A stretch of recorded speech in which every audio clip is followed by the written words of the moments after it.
What is going on, ladies and gentlemen, boys and girls, a human like species of all stratospheres? Welcome back. You are on the sidelines with the sideline guys for another special MMA edition. Of course, I'm joined by my brother in arms, the only other man that I have ever met with the last name Negron, that I share no relation. My guy, Sean Negron. How's it going, brother? It's going well. At this point, I think we're just gonna start saying we're related because I don't know another Negron as well. So I All the think at this Negrons point I we can know are just say we're family. cousins. I'll Yeah, just say yeah. we're cousins, Somewhere and along the line, right? I somewhere. I must have. I wasn't aware, but I must be Mexican, right? You're Rican, and it all works out. Yeah, no, Absolutely. I actually told my dad about this, and he was shocked as well. He's like, he's never met another Negron that wasn't Puerto Rican. He's met Puerto Rican Negrons. So it's kind of like, are we cousins? But Hey, who that's knows? literally what I asked you too when I first met you. Anyway, this has become an entire rant. Thank you so much again for joining me, Sean. It's been an absolute pleasure doing this damn show with you. And my favorite part about the show now, honestly, is we got some history, right? We've been doing this for a while, so we got some episodes out there. And what makes that fun is most of the time we're fucking wrong, right? And there's so many times that can be pointed to say, hey, you were wrong about this.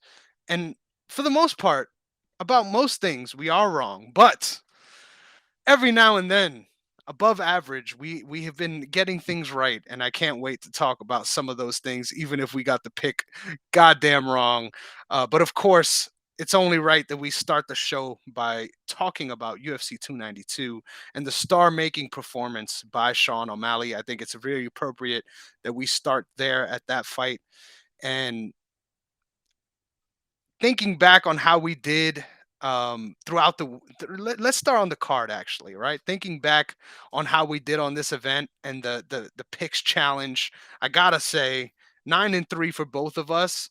I'm honestly impressed, right? This is the point now where I understand that this isn't going to be easy, right? Because there's weeks where I'm here like, damn, I don't know how I pulled it out, but I really did well on the picks. And then I look at you and we have the same fucking score, regardless of not picking the same fights. This is going to be fun to track for the rest of the season, but we tied up. So I'm still holding on to a very thin 2-0 lead at the moment. But we had some funny moments sort of going back and forth when we alternated these L's of just having the different reaction, right? An extra pop rooting for the people that we picked for. Anything stick out from our head to head and those interactions? Ooh, well, I would say that what mattered to me most was I think for me, what matters to me is the fights that we pick apart. Those are the ones I pay attention to the most now. It Mhm. reminds me of, like, when you pick against someone, when you do, like, for football, like, when you do your picks against somebody, and you really focus on those specific games because you wanna get the lead or an advantage in that sort of way, and so I was really focused on the Karine Silva fight right off the bat, and, that was an amazing fight, man. That was an incredible performance by her. I I Mhm. I was so happy about it and so surprised at how dominant she was. Like, it Yeah. just felt like a completely different fighter in there. And like you obviously know she's a great prospect, but I felt like she took a huge step forward to start the 292 card. And then I would say the Bracatona fight, which was awesome. We both picked Brad, and he won the Ultimate Fighter twice now, the first person to ever do it. And man, what a absolute crazy gauntlet of a performance from both of them. I hope, and I'm pretty sure I heard about this, but I can't confirm that Cody Gibson's also going to get Yes, a you did shot as get well one. to stay in the UFC. And man, does he deserve it because the both of them showed out on that fight. And I would say to round it off, I loved the fight from Gregory Rodriguez. He just shows how Yeah. dominant he is, and he's really on. He's for real. He is for real. Uh, Keeping it under, in the prelims and early prelims, man. Like he was real deal, and I cannot wait to see who he gets next because it's gonna be really, really fun. All great shouts. I agree, man. And having the dynasty angle to it too, right? Like it hurt, right? That Carini Silva L hurt for me, right? And I didn't even have Morose, if I'm not mistaken, on my team. Yeah, I don't. So it's not like I was invested in that way, but still knowing that you get that W, right? It hurts. It hurts. It's an L and a W against the strike. So I agree. It's fun having these extra stakes in these matches. Funny enough, I feel like a fight that we didn't have any disagreements on, but still kind of blew me away was the Natalia Silva versus Andrea Lee fight. Um, I like performances like that. I know a lot of people complain when fighters don't finish fights, and I get why, right? Like clearly the UFC incentivizes fighters to finish fights, but I'm still a fan of seeing fighters that clearly have a process and understand what they're trying to do out there. And this was a really fun one to watch, man. I think her style is a lot more complex and hard to deal with than most people at the naked eye seem to notice. I think a lot of the fainting stuff that she does really puts people in bad spots. I think if you consider the best parts of the O'Malley sequences and the way he was able to draw him out, um, it's a lot of the same stuff. But getting to a place where you have a unique sort of weapon and to build a game around that, like that's so fun for me to watch as a fight fan. That's why I fucking love MMA in general, right? We're trying to figure out what can work, and to see someone out there figuring out a way to make their own style work, super cool performance to watch there. Yeah, and you know what? Like, I love seeing fights like that. I love seeing fights where, you know, a finish isn't gonna determine, how I change my feeling towards someone. And Natalia Silva was definitely that answer. Like at first, people weren't super ecstatic over how Natalia Silva didn't get the finish. People wanted to see it, but it wasn't about that. It was about how dominant she was from start to finish. And, like there were some fights I would consider a little underwhelming, but I have to say, I think if I had to choose like my favorite fight, obviously everyone could say the main event is everyone's favorite fight, but I have to give huge shout out to I see I'm gonna say his name wrong because this is how I've been saying it the whole time. I But hope you're Damone, not stealing my next point. Okay, go ahead. You're not. Let's okay, go. yeah, Go yeah, ahead. yeah, yeah. But Damone Blackshear, man, I have to give him. I know it's Damon. I don't care what it It's is. okay. Don't worry. It's okay. But I have to give him major, major, major props, man, to come in on 7 days' notice and perform the way that he did, man. What a great fight by him. I did not expect it to be as close as it was, but man, he put up a fantastic performance. And Mario Batista is phenomenal, man. I was thinking about it the whole time, and I was like, if it was Mario Batista versus Cody Garbrandt, like it was supposed to be, I think Mario puts him away within the first round. I think Mhm. Blackshear brought obviously a completely different type of fight plan to Mario, and it's hard to adjust within 7 days for himself as well. But man, I give Blackshear a lot of credit, and it was I was saying it where I was watching it that it's a win-win no matter what.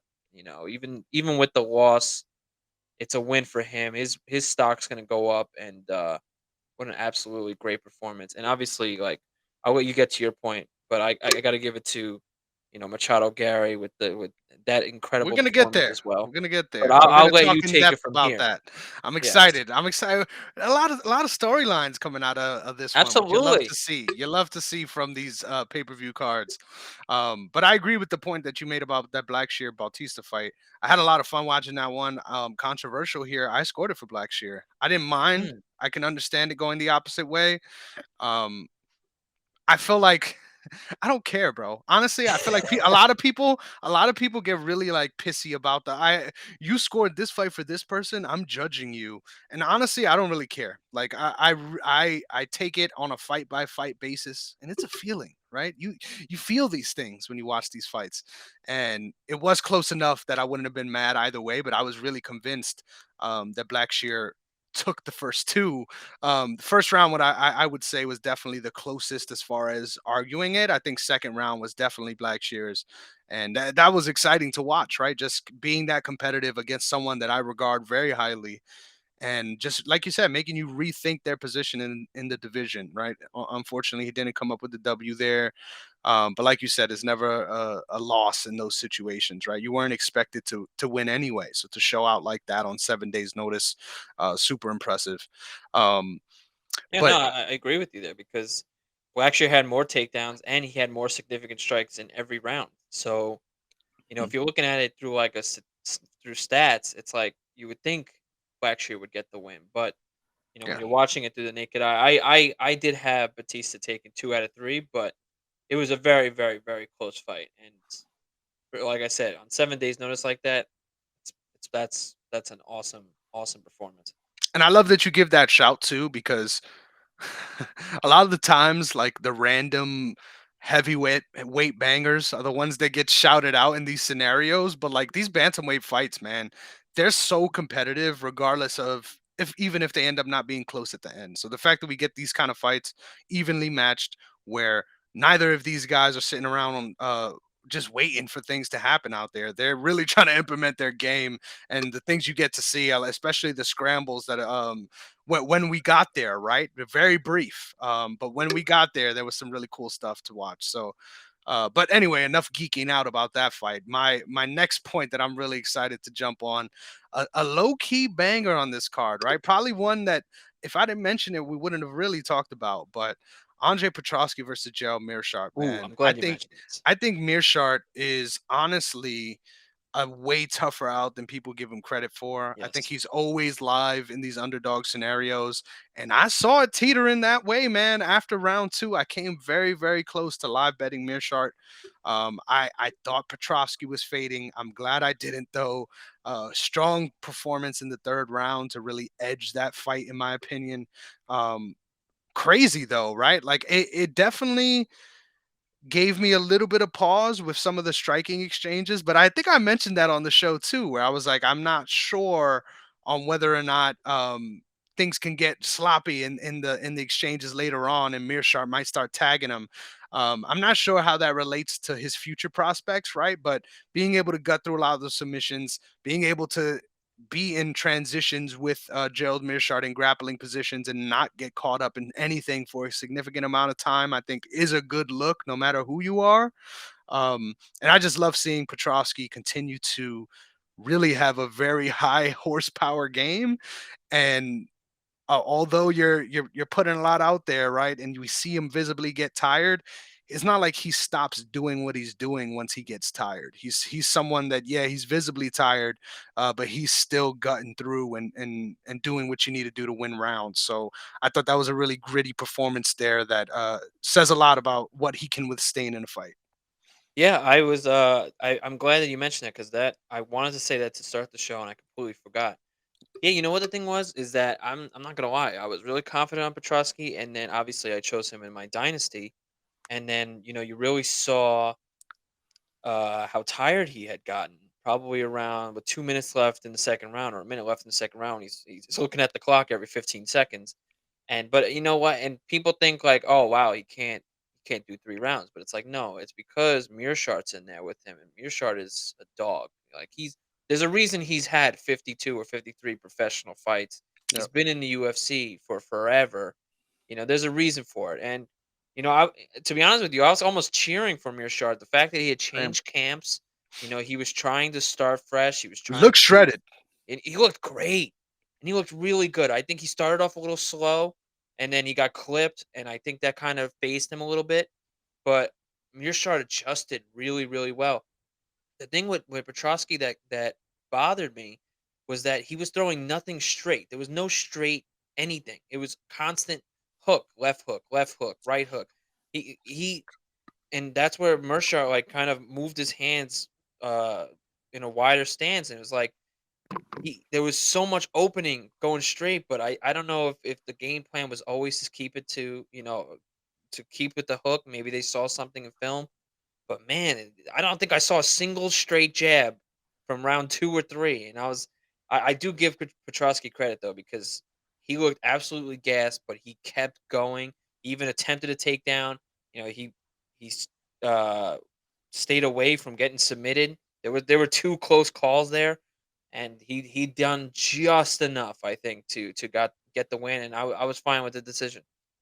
Dude, such a great shout too. You just got me hyped to watch this fight again because I think as far as like reasonings behind that, the only thing that comes to mind is like maybe he favors a certain side for the shot. So staying outside of that lead leg so that he can scoop the leg on the single. So I'm Yeah, gonna look into that now. I'm really excited to see if maybe that's why. Like he just kept circling off instead of trying to get a straight that's angle. what But I was yeah, thinking. I'm hyped to check this out. Thank Because you. he's constantly Uh, staying on the outside of the cage, because I think he was trying to avoid the takedown, and mhm. I think he was constantly just circling. So you know what? I think maybe that was the reason, because I was trying to figure it out the whole time, like, why not just throw the jab? Because it's so much quicker and he's leaving it so open. But I just kept thinking maybe Inefficient they have too. a game plan here. And it worked. They got the win. So it was a good win for him. He continues on. And I hope, even with the loss from Mearshart, that he gets another opponent just like that. Because I think he's a little bit rejuvenated now with a new camp, moving. He moved his whole family. I heard about that. So I'm hoping that this is sort of a fresh start for him, and he can kind of build and come back stronger. I love that. Great shout. Yes, please do not cut Mearshart no matter who he fights. It's a fun fucking fight. So Absolutely. definitely love to see him stay on the roster. But I have to the ask last you. three. Oh, go Yeah, ahead. Go ahead. oh, yeah, I have to ask you. I Don't do it. because Don't make me sad. Don't make me yeah, I have sad. to. Oh my You god. know We both exactly what I'm picked talking them. We about. both picked them. But My, no, it's not about our pick, honestly. Um, for me it I'm is. For which me it is is. it's surprising that I picked Wyman, because I thought I I picked agree. Brad. I agree. I thought I picked Brad until I looked back, and I was like, "Wait a sec, I picked Chris. What the hell is wrong?" Like, Why did I do that? yeah. But I have to ask you, besides the pick and with everything that happened, you heard Dana White say that Chris Weidman should retire. You heard Chris Weidman say he's not going to retire. He's going to come back. He's really excited that he made this comeback. He's going to come back stronger and have a better fight next time. Mhm. I was a little worried about Chris there, man. He got his both of his legs absolutely brutalized and abused. It was really, really tough to see. I think it was even worse than what happened to Neil Magny, or just as close, man. I Mhm. give Chris Weidman huge props on how tough he is, man, to come back from a surgery like that, from an injury like that, and to come back and fight and to take the fight the way he did, man. He couldn't even stand afterward. And I have to ask you, what would you do? I'll let you obviously go through the fight and what you felt about the fight, but if it's a follow up, what do you think Chris should do, or what the UFC should do with Chris Weidman next? Great shouts, man. This was an interesting one. And I love that you said besides the picks, because I'm going to finish this analysis talking about the pick and why I need to focus on this. Because we did this last week as well. We're getting super meta here, right? It's like a podcast within a podcast at this point, but I'm fine with that. So, as far as this fight, um, I was really surprised how well. Um, no, let me rephrase this. I was disappointed with the way that I sort of overestimated Weidman's potential in this one. And that's me. I don't mind being talked onto that ledge, right? I think we were value boys when making that pick as well. But I feel like the majority of the way I felt during that fight was, man, this is how someone who just came off of a devastating leg break should look in a fight, respectfully, right? Just because that's the kind of serious injury this is, right? It's definitely going to affect you. I don't think I just got to mention this off the top. I don't think that um, Brad Tavares deserves any hate for his game plan here. Like I think this is Absolutely not. this is the right approach. So the people that were complaining and talking shit, like I understand we all love Chris Weidman, but big respect for the game of MMA. And at the end of the day, you gotta take your advantages where you can get them. I Wouldn't you think do the same? where I think we would all exactly do the no, same. this is what I'm getting All to. right. This is why I'm genuinely kind of disappointed in myself for making this pick and going this route. Like I get the value angle of it, but I think Brad Tavares has shown that he's really good at doing this already. And the fact that I didn't key in on that in this matchup is a little annoying to me. So definitely sign I'm going to keep in mind moving forward. Two things I thought was interesting about this fight. One, how good Tavares' takedown defense was. Uh, I thought Wyman really fucking tried hard, but once did get enough sort of drive on those shots, it was already past the point where he started getting hit in the legs. So he wasn't able to follow through. A lot of the shots ended up being sort of stuffed against the fence. And Tavares is just a beast there, right? Like that is his game. So I kind of disappointed once again, right? The dynamic of the two games versus focusing on one fighter and their sort of potential in the story, right? You love it. You want happiness, but I should have known from the long history, right, of watching this already that MMA brings the fucking sadness, right? But the last part that I thought was notable about this matchup was as good as Brad Tavares looked, I did not like the way he was getting stunned by those shots by Chris Weidman. I think both of these guys looked a little older and a step slower in there that night. And honestly, I felt after watching the way the fight went, I was surprised that Weidman was able to finish the fight on his own accord. I honestly thought he was going to get finished in round two. And the fact that he never got a takedown and still was able to survive is kind of crazy to think about it. But much respect to both guys. Shout out to Chris Weidman for being just an absolute fucking junkyard dog. But honestly, um, I think there's some sadness coming forward for both of these guys in the future. Well, yeah, I was gonna say that too. I felt that Brad looked like a little bit of a weaker chin there coming from Chris Weidman there. And I think Chris was trying to put some pieces together, and when he was connecting, and sometimes the connections weren't even that clean. Like they were landing, but it wasn't as clean as you would like. But it felt like it was stunning Brad. And the thing with Chris though, I felt he was very slow, and I don't know whether that was ring rust or just being nervous about obviously being back in there with the surgery and the surgically repaired leg. And I get it, you're mentally in a different space, but I just felt he was very, very slow. And I give all the credit to Brad, man. I know people are all upset about it because the fact Chris was saying that when he kept chopping at his leg that he was starting to get really pissed off. And I think people took that like Chris was saying, like, what, like, because I had my surgically repaired leg, why would you do that to me?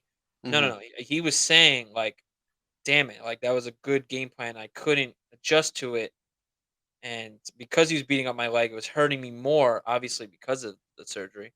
But the fact that he just kept hitting it so clean, it kept pissing him off more. There was nothing he could do, Hmm. and people ran with that, like, yeah, why would you do that? It's like we're in MMA, we're in the UFC. This isn't like some like a friend's backyard. Like if someone broke their arm, you don't punch them in the arm. Like this is we're getting paid for this. He's trying to build the ranks. He's trying to be a champion one day. Like you're coming back after 2 years. I'm gonna chop your leg off. Like I don't care. That's just how the fight game is.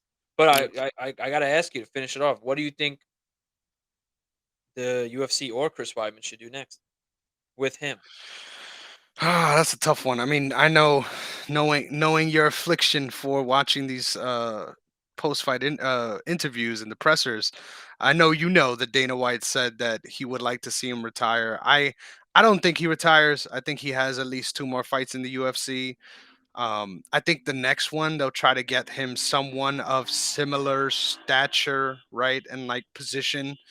But after that, I imagine, especially if he wins, he's gonna end up just getting sent to the wolves against some prospect at 185, maybe a Joe Pfeiffer, maybe someone from the from the contender series or something, to just send him out, as the UFC always tends to do. I mean, the fact that he still has a roster spot is kind of remarkable, to be honest.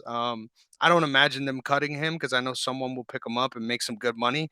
And if there's anything the UFC doesn't like is letting people do that with their aging veterans, especially former champions. I'm pretty sure he's gonna stay in the UFC for as long as he fights, and I would put the over under at two. So that's what I say. I don't even necessarily want to even entertain matchups for him because it's just like, um, I don't know many. matchups that would get me excited like that again, and I definitely got the wool pulled over my eyes. But this has been way too long of a Yeah, discussion yeah, about yeah. this fight. Respectfully, we've got three big ones left. So Ian Machado Gary versus Neil Magny. I'll start on this one. This is another person, right? The same theme for the last one. This is the inverse for me, right? This is a person that I've allowed my disdain for their how do I say this, for their for their character, for their persona, because I don't know if it is really him. I feel like the glimpses we do get to see of who he is, he seems like such a nice, sweet guy, which I guess is was also the duality with McGregor, right?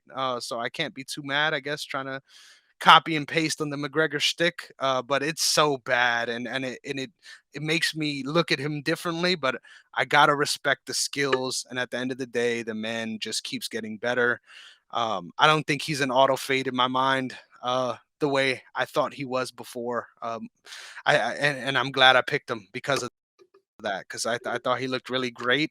And I think for fantasy purposes too, I think it's a good pick because the UFC gets behind these guys. I mean, we're going to talk about it later with Sean O'Malley too, right? But when they see they have something, even if it's not necessarily a proven thing, right? Like if they see that there is potential to piggyback off someone's stardom, they will try to prop them up and put them in a good position to do that. And I think they will with Ian Gary. But what did you think about this fight, man? Because for me, it was just a fucking ass kicking and much respect. But this is the blueprint. This is how you beat Neil Magny. Would have liked to see a finish, if I'm being honest. Felt like he could have got there, but apparently he wanted to make him suffer. You know what? Look, this is gonna be a hot take, but I absolutely Oh, here love we go. Ian Gary. I really do. I've always been a humongous fan of him, and I think everyone else is. And I think because he tries to be Connor so much, people don't want to like him anymore. But I absolutely love who Ian Gary is. I think he definitely was reaching with the whole Neil Magny thing, and what the comments Neil Magny said. I think that was a little bit of a reach, but I think he was just trying to sell the fight a little bit, like it just a little bit, maybe taking it a little bit personal. And yeah, I can see where people find it cringe, but I love that. You're building yourself, and no one wants to see greatness anymore. And I'm not saying Neil Magny is going to be greatness, but Connor was the first one to just take the world by storm, and everyone hated Connor until I think like the Chad Mendez fight is when everyone really started to turn their obviously internationally everyone was paying attention to Connor before that. But here, I think it was right before the Chad Mendez fight. I can't remember who he fought, but right before that is where everyone turned into a McGregor fan. And then obviously now no one's a McGregor fan because everyone has to hate. But I Funny enough, I think it was Dennis I think Seaver so. in Yeah, yeah, yeah. Boston. That's why you don't Yes, remember, yes, because yes, yes, that yes, yes. that was a weird fucking. Why is he fighting But I back think that's after why he because just he gave knocked him the out middle Poirier? finger in, like, the first round, and then after he took him down, he gave him the finger again, and he just showed that he really takes a fight at any time, does not care, and he just built himself up through the ranks, and he became the champion. So, I think I think once someone becomes a champion or someone really starts to find greatness, people go to hate immediately first. And yeah, Machado Gary is a little bit on the cringy side, but I love it, man. I love that he's bringing fans from Ireland here, and like they're gonna basically build a whole card after him. Like he's a pretty big name, and internationally, I think he's gonna be great. I think people are gonna hate, and they're gonna hate. And I'm always the opposite of people, like what people think and what people want. Like I don't know. Maybe I'm just different that way. It's not a positive thing on my side, but I'm such a huge Okay. fan of Machado Gary. Like I everyone gets so upset. Like I remember looking at Twitter and going through the comments, like, "Yo, people are gonna be hyped after that fight," but I see everyone was hating. Everyone was hating. Not like obviously an incredible performance. Oh well, he took it on 7 days. Oh, he took it on a week's notice. Oh, he had no time to Mhm. prepare. Oh, it's like yeah, but he beat him down though. Like from the first leg kick, he literally took him off his feet on the first leg kick. So, it Yeah. was dominant from all throughout. I hope that he gets a top 7 fighter, top 5 fighter now next. I don't think they're gonna do that, which is fine by me, but I hope it's someone within his realm, Steve Wonder Boy or somewhere in that realm because he's building. He's I like just like Dana White said, he's one fight away. I think they're gonna put him on the 295 card because he would be perfect there. But Hmm. after that, then putting him in his own fight night in Dublin or something, Yeah. he's real deal. He's something special. Yes. He's something I special. don't care if you I hate. hate to admit it. He's I real hate deal. to admit it. But I think this is also something that deserves to be said, and I'm only saying this to balance out the love. I think Neil Magny deserves some fucking love too. Absolutely. I think I think if you put Neil Magny in the Saw One room, leg attached to that rusty fucking pipe, and you tell him that you got to cut your leg off in order to win this fight, he'll fucking do it, and he won't even wince. Like that. That's the kind of toughness this guy shows in his career. Could have easily found a way out multiple times in this fight, and never once what was that a thought or something that we felt like was inevitable, right? Like the fact that he stood in this at all, much respect. The dude is just an absolute animal. Yeah, definitely. And you know what? He always takes a fight. He'll fight anybody at any time. So Yeah. seeing him just immediately when that fight got announced that it was off, and then you know I realized, like, I wonder if they're actually gonna do Neil Magny now, and then I thought about it for a second, I'm like, "Of course they're gonna do Neil Magny. That was the fight that was supposed to happen. He's never gonna say no ever. He's gonna take Yeah. it." And so I love Neil Magny because and I think everyone in the fighting community except for me and Gary loves Neil Magny. So, Yeah. I think he loves Neil Magny too. There was yeah, a, I I think don't know if you saw secretly that respect there. Yeah. yeah, It's the I shtick. It's think, the you know, shtick. you gotta I build it hate it, up. You but gotta build, some animosity there, give him the finger in front of the camera, blah, blah, blah. But mhm, I think at the end, you have to show respect. You showed respect to him going into the fight. You called him out in your last fight. You were hoping for him before you got the opponent, and then ended up getting him. So mhm.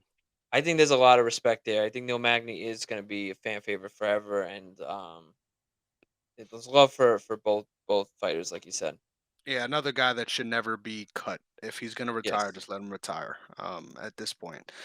Next up, the co-main event. Probably a fight that we're not gonna have too much to talk about, right? But just fucking super impressive, man. Obviously, we're gonna have to revisit this once we get there, but I think I saw a fighter that could beat Tatiana Suarez. I remember talking to you about seeing a fighter that I've never seen one. I think I did see one that night. Honestly, blown away by how dominant that was. Was almost GSP like, right? And the ability of I'm gonna beat you wherever I decide to. There was some dicey moments, I will admit. Lemos is a hard as hell striker and game as fuck too. Another person that deserves some shouts, but this is almost as one sided as a fight gets, right? Brother, this was as dominant of a championship fight that you will ever see. 16 minutes of ground control in a 25-minute fight. That's over 3 rounds, if anyone can't do the math there, of ground control. And the fact you think, like, oh, it was a boring fight because 16 minutes ground control. She had 296 total strikes landed, which is the most in women's fighting history. Wow, I didn't So know that. if that doesn't tell you, and going 6 of 7 in takedowns, and the fact that Amanda Lemos only had 29 strikes landed the whole fight, I think Yeah. that should. I think besides for maybe two moments where you felt Amanda was trying to get a submission and it was a little close. One was pretty close, but and the other one not so much. But besides maybe those 30 seconds within those 25 minutes, it was absolutely dominant, domination, and Zhang Wei Li it just has come into a whole new form. Now that she's a champion for a second time, it makes me really wonder if Rose Namajunas was really still in that division, would she be able to beat her a third time? That's what I was Mhm. thinking after the fight. Because man, Her biggest weakness was the wrestling and the grappling, especially in that second Rose fight, and I think she has plugged that problem, and she was absolutely dominant in all facets of MMA on Saturday night. Couldn't have said it better, man. That was an awesome performance, and that's not me locking in my pick. I'm not. I'm sure I will still waver, but I couldn't fathom it back then, and now I can. So says a lot. Says a lot. Zhang Wei Li is a beast. But main event time. I'm so excited to talk to you about this, man, because it is not often that we see a star-making performance, and we got it. We got it, man. Um, I just gotta say, I gotta give myself a little shout out, right? We both picked this fight wrong. But if there's anyone that was making a case, it was me, and you didn't want to hear it, which I love to sort of think back on now. But the moment, right? The fact that I mentioned right here, I definitely am picking Aljamain Sterling to win here.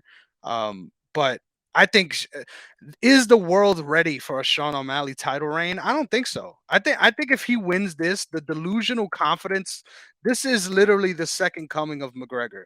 This would be equivalent, in my opinion, to beating a challenge like Jose Aldo.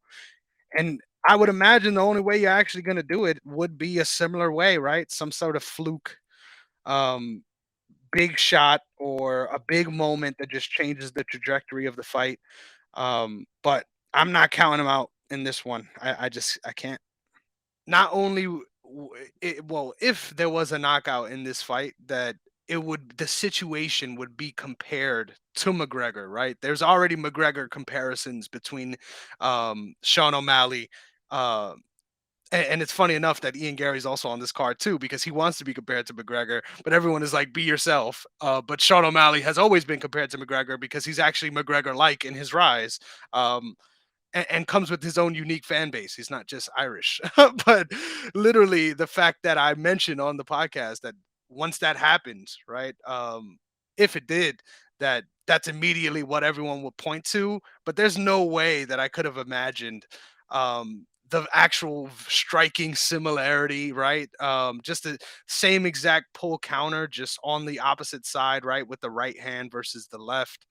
Um, I just gotta say, when it comes to talking about this fight, man, I'm so happy because honestly sat after that fight in my bed thinking about talking to you about why I think Sean O'Malley won. Because there's so many different layers to this. Um, I think the preparation and the short notice nature of it for Sterling definitely played a factor, but we're not gonna make any excuses here.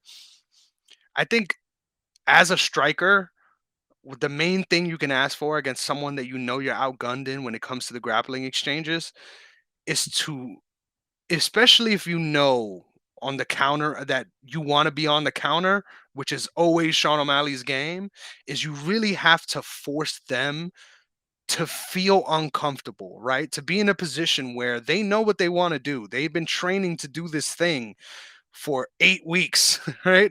In this case, a little bit shorter. But they know where they're winning. And you need to put pressure on them before they get to that phase to make them feel like, I trained all this grappling to get into good grappling positions against him.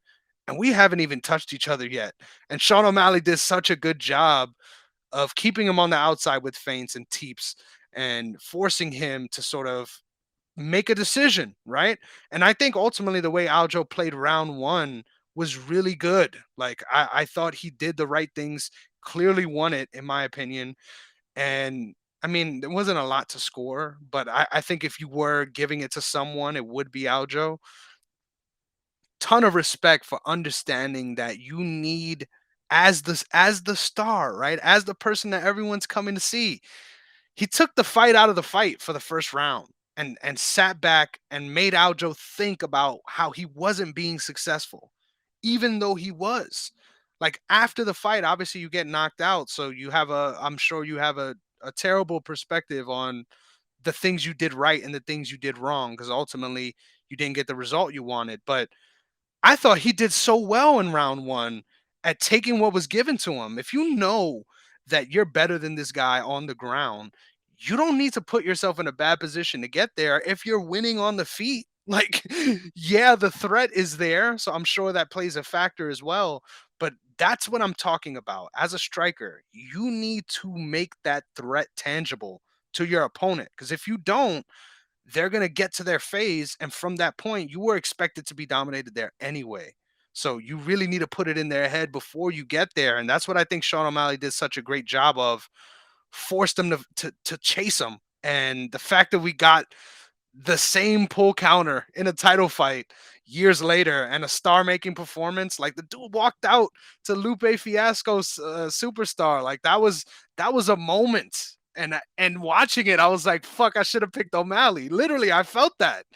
After round one, I didn't feel that way, but shocking knockout, man.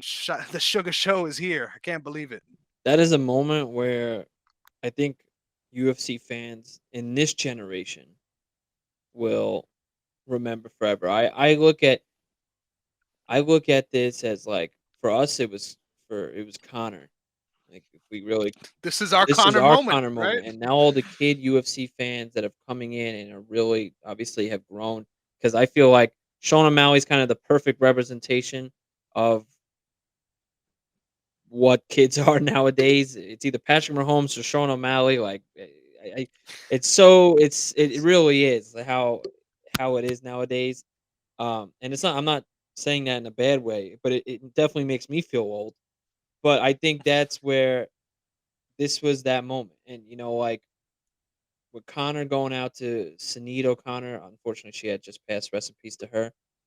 I think Mhm. that is a moment where we'll remember forever. And just like this now, where Sean O'Malley coming out to Lupe Fiasco and then knocking out Aljamain Sterling in the fashion that he did. And at that time, just like Conor McGregor, nobody thought they were going to win.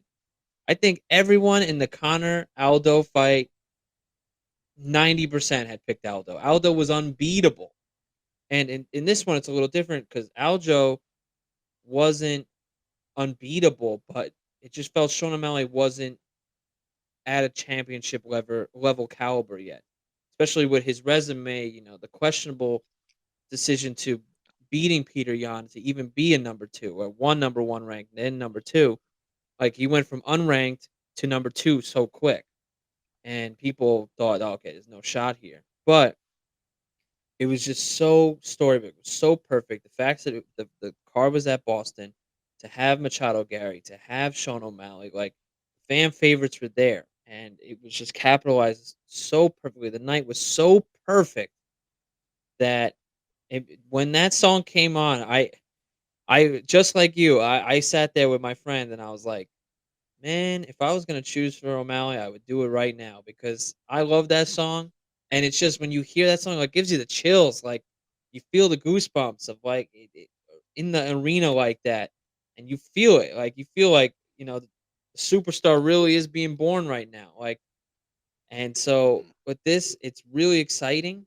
I so many questions now for what happens next with Aljamain, what happens next with Sean O'Malley, who he gets next.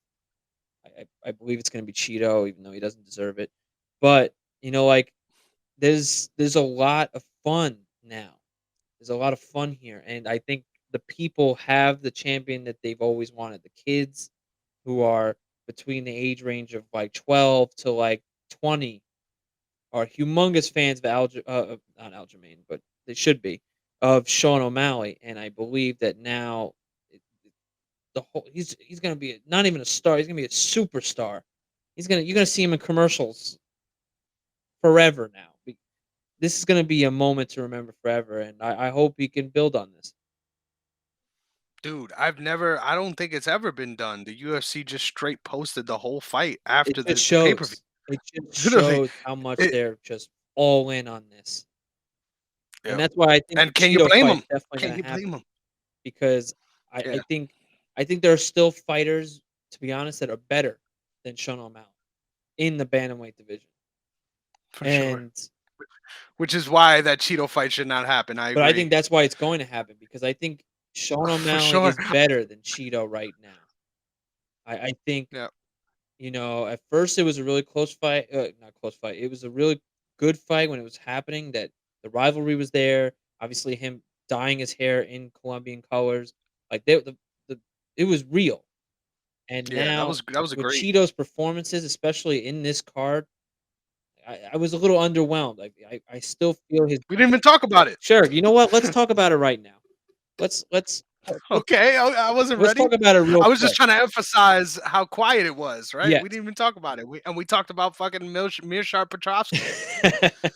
Because the thing is that it's with Cheeto, obviously everyone knows that his biggest thing is that he starts late. He starts slow and then he starts getting going. And I Mhm. firmly believe, and you could disagree or people or agree, but I believe that if it really was Henry Cejudo at that night, Henry would have washed over him. I don't even think it Me really too. would have been a close fight. And I think it all worked out so perfect. I think the UFC had seen this moment. Okay, Henry dropped out. Okay, what we could do if Sean O'Malley could somehow pull this off, we can give Cheeto to Pedro Munoz. The fact that Pedro's sort of on his way out. Like, I'm not taking anything away from Pedro, but I don't think anyone's looking at Pedro as a top 5 contender like he once was. So I think if you give Cheeto a win here, we can give Sean a win here. We can build this into a championship fight.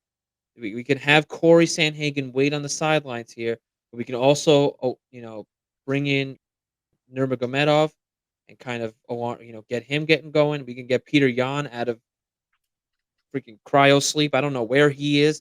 We can wake him up because now you could build a possibility somehow, some way, because everyone believes Yan won that fight. That down the line, if Yan could pull together 2 wins in a row or something like that, you could maybe do that fight. Like it's just so much there. And with Cheeto, it's a perfect fight to make right now because Sean O'Malley's obviously not at full potential in my eyes. Hmm. I think he's a great fighter. I think obviously he just brought the greatest performance, one of the most shocking we'll ever see this year. Hmm. But I don't think he's at his highest peak yet. And I think Cheeto has kind of been sort of complacent or heading a little bit down on my radar of how I once looked at him. And I think Sanhagen exposed him really, really well. And I think that's the fight to make for the UFC to continue to promote Sean O'Malley. Dude, couldn't agree more. I was definitely underwhelmed as well, and honestly, I was surprised. Maybe this was just a bad night of judging for your boy, because it could have been. But during this fight, I saw your yeah, Twitter. yeah, I had to bring it up because I'm sure you did. During this fight, I was convinced that he was down 2 rounds. You could talk. I know I saw You that. can talk me into 1-1, right? Like you could talk me into that, but the Yeah. fact that it was 30-27, I had a No. bad scorecard, but that's a worse No. scorecard in my opinion. Can't agree with that anymore. I guess the right guy won, right? So you can't be too mad. But at the end of the day, I agree. I think a lot of the same things that's plagued him in his career continue to in that fight. Also, shout out to Pedro Munoz. I thought he did a really good job being a lot more active himself in this fight. Brought a better fight out of Cheeto Vera, which I think people were surprised by because it was also underwhelming. But I feel like a lot of the early rounds of his fights go those ways anyway, right? So I'm not surprised in that way. Um, I'm annoyed that this is the direction we're going, but it's just so clear that they're fine with doing this because obviously the rocket ship, right? You want to bring the rocket ship to the moon, and Yep. uh, something about those rematches too that really solidifies you as a fighter, especially when that's the one, right? That's the one you got right Oh now. yeah. Even though you could argue there was some others he should have had, that's the actual one. So um, I get it. I get why they're doing it, but at the end of the day, I think Marab should be getting this title fight. And the fact that Absolutely. things are up in the air about whether or not Aljo's getting a rematch, I'm gonna look at y'all right now. Aljo is not getting a rematch, even if No. it isn't Cheeto. Even if Cheeto slips on a banana peel, they'll find someone else. It's not gonna. It's not gonna be Aljamain Sterling, which makes me a little annoyed. If anyone deserves an instant rematch, it's him. In my opinion, this is a hot take. I think he had a better case at an instant rematch than. Hear me out on this one. One Cody Garbrandt when he lost his title Oh, to oh yeah, TJ absolutely. Dillashaw. Absolutely. Just I don't get it, right? Really shows you what what it does to be a good looking fighter in the UFC's eyes, right? AKA white and have tattoos. But with that being said, I'm really looking forward to the title reign, right? And just experiencing it, like you mentioned. Um, I feel like I'm along for the ride at this point, and I am kind of all in. But because of the stardom aspect of it, this is the last question, and we have to move on just time wise. But I had to ask you, if we had to put an over under right now on title defenses, what would you set the line at? Mm, 2.5 under. Right? Right? Yeah. That's exactly what I was thinking too, because I feel like even after the Cheeto fight, we're gonna get another questionable one. We're gonna get another hold on. Are we sure this is what should be happening right here? I feel like they're gonna try to get him a couple wins with the title. Yeah, that's why I think two. I would say 1.5, but I think 2.5. I think they're gonna kind of help him out a little bit, build the stardom, I like the way just you're like they. thinking. You're thinking like a Yeah, bookmaker, right? You get the action too because it's a little higher than expected. I like it.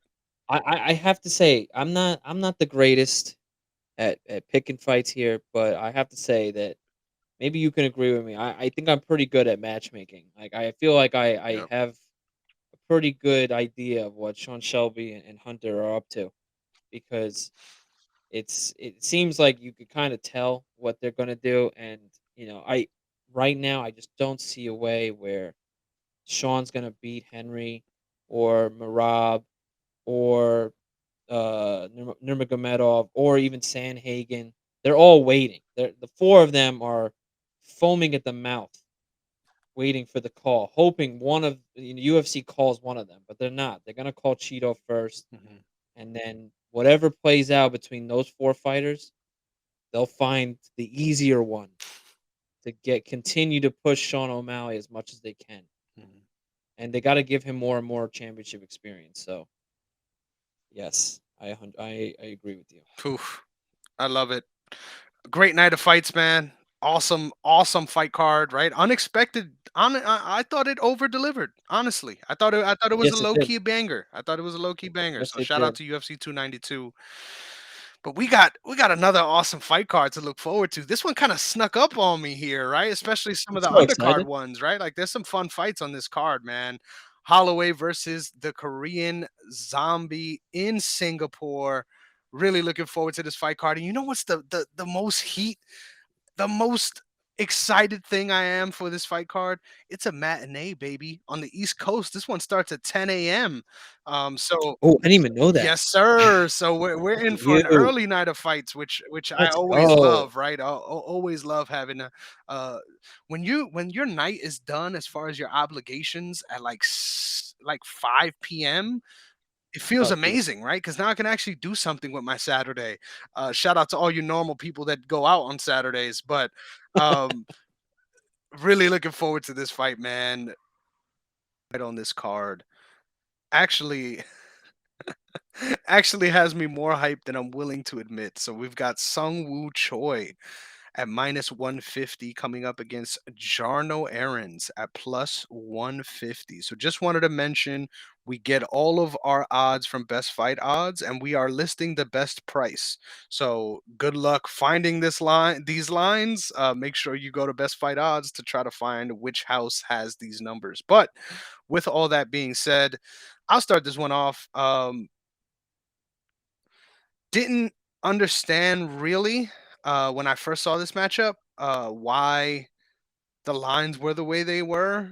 The more I thought about it a little more, I guess I understand it. Sung Woo Choi obviously coming off of three, was it three? I think three losses now in the Yes. UFC in a row. Yes. Um, but I think it's important and kind of remarkable to mention that in each of those three fights, super live, and like one of them was a fight of the year contender that everyone forgot about in the Yep. fight with Michael Trezano. I'm a big fan of what Sean Will Choi brings to the octagon. I think he's going to be a staple in the UFC, even if he loses here. Honestly, um, Jarno Aaron's. I'm gonna be honest. I wasn't really impressed with his fight against William Gomis. Um, I thought that was a pretty tentative performance and was on the back foot for the majority of it. And in a matchup like this, it makes me a little nervous, especially because Sung Woo Choi, he only has one gear and it's forward, right? A lot of the times he gets it's funny when you see him at range because he's so big, and he just crashes into range anyway, right? Like he's not necessarily interested in keeping things at distance like a Sean O'Malley, despite his huge size advantages. He just sort of crashes in. So I think this is going to be a banger to start the card. I think they know what they were doing, putting this right at the start. I think this is going to be a close fight and potentially is a stay away from me. But I'm picking Shang Woo Choi in this one. I just think he has much more experience at this point in his career, as well as just a dogged ability to really pursue the fight in situations where I've seen Jarno Aaron's wait a little bit. I think the biggest danger here for Shang Woo Choi actually is on the ground. I think if he's able to get him on the ground, get some ground and pound going, I could see things going really bad for Sung Woo Choi and the fight being a little one sided there. So interested to see if that dynamic ends up being a part of it, but not the biggest wrestler is Aaron, so not sure we'll see it get there. So I'm going Sung Woo Choi. Yeah, I'm gonna go with Choi based off of this is gonna sound weird, right? But I'm gonna go with Choi. Obviously, he's lost his last three. I'm not like you nailed it perfectly for me with Aaron's. I was not a big fan at all of his performance against see I'm not gonna even try William Gomez or Mhm. Gomez, That's whatever perfect. it You is. put the little French accent Yeah, there. I love it. whatever it is, because there's no way I'm gonna get anything right when it comes to pronouncing names. But I wasn't impressed at all. And Choi is really like ride or die. Like he is going to put his life on the line every time. But the other reason is every time he's an undercard for the Korean Zombie, he wins. So I'm going to go with the belief that there's some sort of magic in the air. And I believe that it will happen again.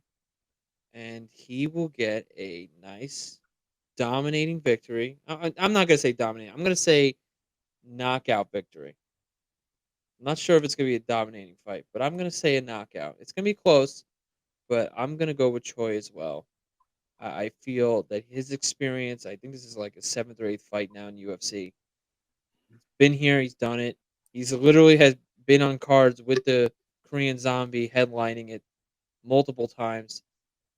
I think this is just another one of those days, and every time it's been that way, he's won. And I'm gonna go with it again. I'm gonna go with Choi with victory by KO.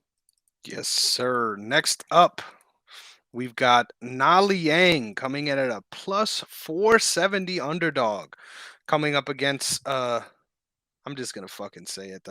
The forehead that cannot be missed, JJ Aldrich. Big fan of her prospects in this one. How do you feel about this fight? Oh, see, this is. I don't want to say it, but I feel like this is a fight made for JJ, right? Um, You think so? I- yeah, I really do. I don't want to like critique too much of Liang here, but Good, because I'm gonna. Good. yeah, you know what? That's good. I'll let you have for with that. I just feel that this is. I don't know what it is with me. I just feel like this is not obviously. I guess the ratings feel the same way, or the lines. I keep calling them ratings. The lines feel the same way, but I just don't see this being a close fight at all.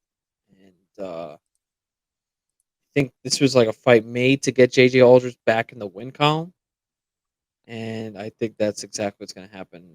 I think it's going to start off this card pretty quickly with both of these fights. Let me hear what you got to say. I agree 100%. I think this is going to be a cannon fodder matchup. I'm a big fan of JJ Aldrich's development. I think she's sneaky been getting so much better and just got the short end of the stick against a much better competition recently. Um, I'm I think the loss against Aaron Blanchfield actually ages really well. I thought she did really better than a lot of her opponents in the first round as far as making her work, right, and making her get to good positions. Um, as far as this matchup, man, I just got to be real. I'm gonna be very critical. I don't think JJ Aldrich is a fighter that we are looking at with championship prospects, right? And the fact that there's a fighter on the roster that's this much of an underdog against JJ Aldrich coming off of a two-fight losing streak speaks to the depth of the UFC at this point, or lack thereof, right? Like we're getting I mean, I get it, right? This fight needs to happen because both of these ladies, this is a Sean fight, if you ask me, because someone is gonna get cut off of this, right? Like that, this is a quintessential Sean fight. But I'm gonna be real, bro. I don't think I've seen a women's fighter in MMA history that I am not a fan of their game more than Na Liang. I think she gets caught overextended very often. I think she looks a little bit kind of like a megafauna out there, right? Like sometimes she gets hit and she's big for the division, so you think that she would be sort of imposing in that way, but she gets hit and she's just all over the place, like almost like a late stage Tony Ferguson. I got to low blow myself before you get to where it almost feels like there's something wrong there neurologically. Like she gets hit and immediately is thrown about by things. Once again, this sounds really fucked up because I'm just going in on her at this point. But please, I urge you guys watch her fights in the UFC. She's a dog. She's got heart for days. But she really takes a fucking beating, and I think this is tailor made, like you said, for Aldris to get a big win here. Um, I will mention this though. Shout out to Punchless MMA, my guy Dale. Something that he likes to talk about when considering betting in MMA is women's science. Are you familiar with women's science? Have you heard of this? So women's science, according to the Punchless MMA show, is blindly betting on underdogs in women's MMA matches because the majority of the times there are upsets. And surprisingly, shout out to another guy that I used to do podcast with, my guy Eric bets fights. Would love to see him rejoin the podcast space. I'm only doing this so I could clip it and send it to these guys, but um he actually started a thing where he was calling it the she's a dog project, where he would literally just blindly bet and it was profitable over 3 months.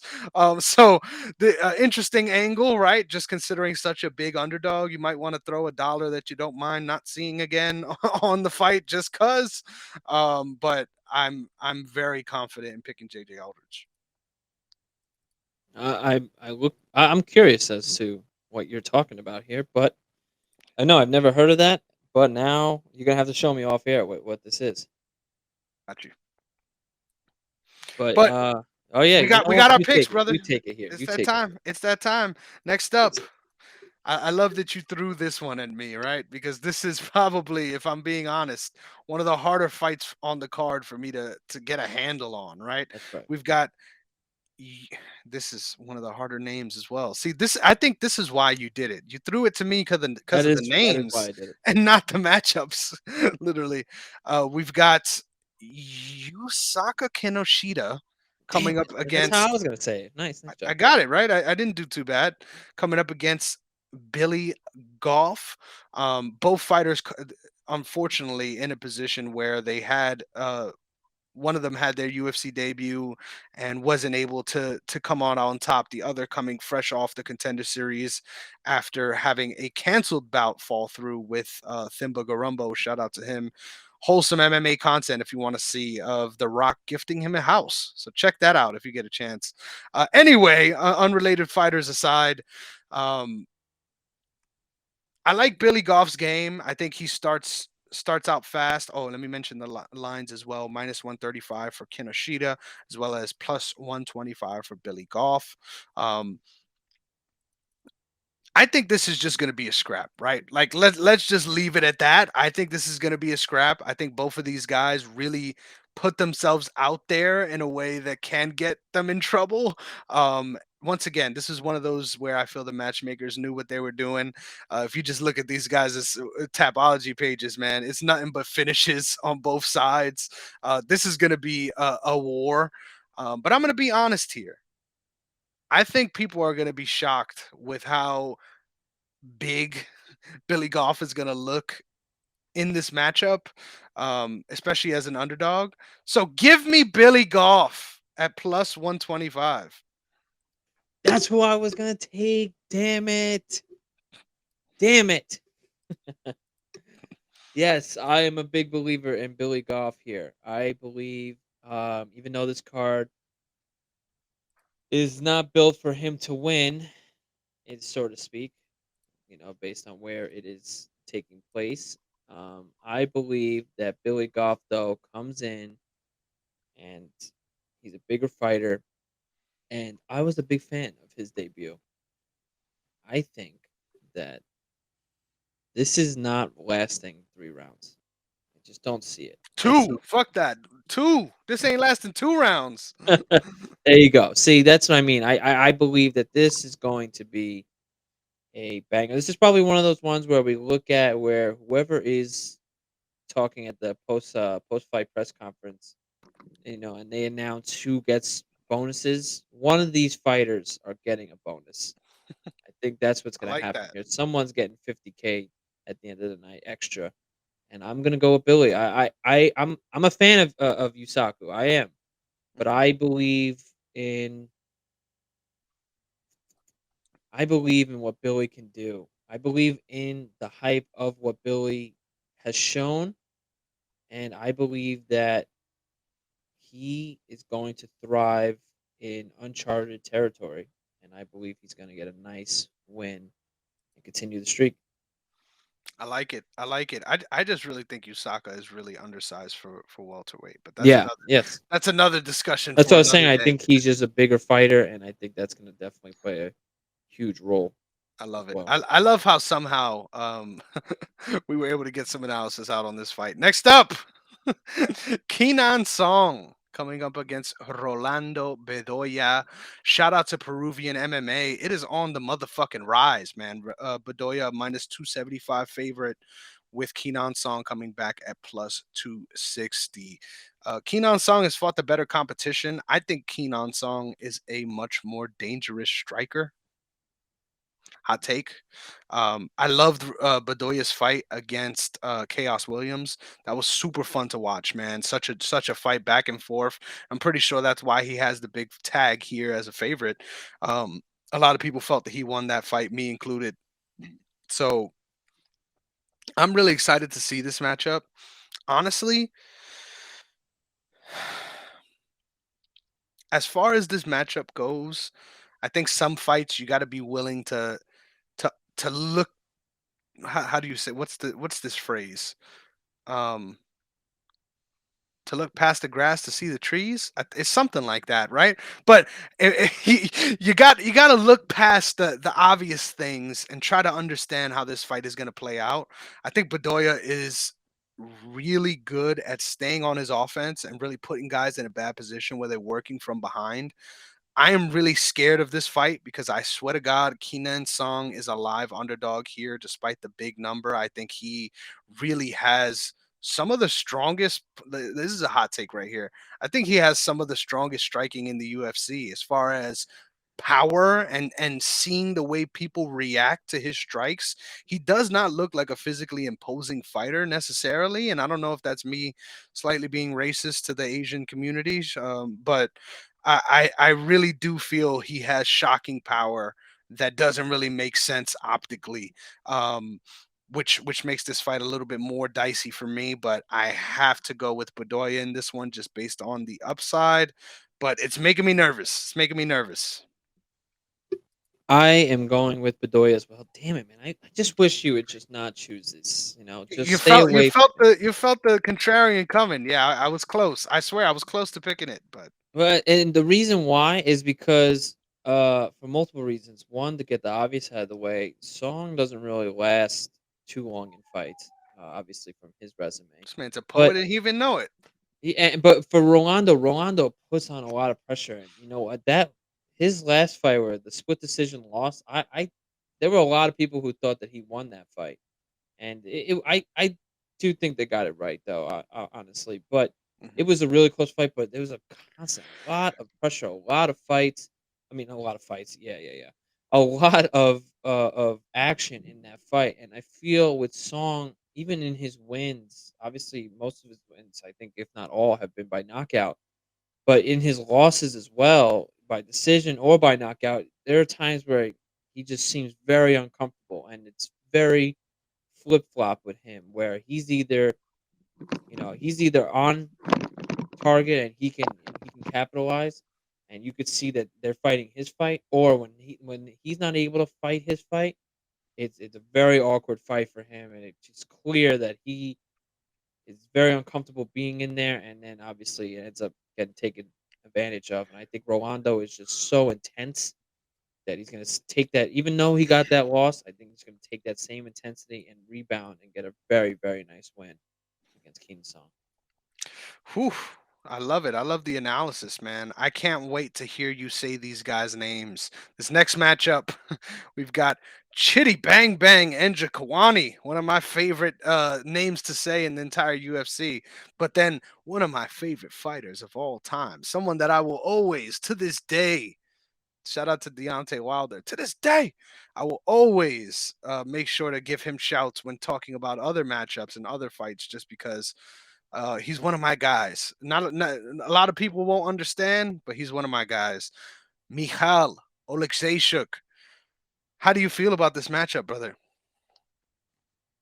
Oh, this is as probably gonna be, honestly, as close as it's gonna get for me, because heavyweights can this can end any way. It doesn't matter. No matter what analysis I say right now, it's gonna be rough to see. Like, oh, listen, I don't know, because I'm not a fan of Cheaty at all. I'm not sold on him yet, A hot and take. oh, I don't know. I really don't know who I. You know what? You know what I'm gonna do? I don't wanna even give an analysis on this. I'm Okay. just gonna go I'm just gonna go with Cheaty because I believe in the Wow. underdog. I Wow. believe in the underdog, and I believe that I haven't been a fan of him, but there's a reason why I can become a fan of him. So I'm going to ride with Cheaty on this one, even though I do believe Michael should win, or whatever how you pronounce his name, because I'm not Michal. even gonna try it. No, I But needed you. I needed this. This is the dude, content we're there's here for. no shot. There's no shot. You heard me say it though. Yeah, it doesn't matter. That doesn't matter to me. My brain doesn't compute like that. Yeah, you know what? I'm gonna go with Cheaty. I I'm like it. gonna go with Cheaty here for sure. I like it. I love how you said at light heavyweight when referring to this fight, because the only light heavyweight on this fight is Michal Oleksiejczuk. This is a middleweight fight, I know. and I and realized and I said Chidi that. is a lifelong middleweight, which I I find fascinating because watch when this fight starts, Michal is going to be dwarfed in this matchup. So like, he's Yes, going to look tiny, even a weight class down.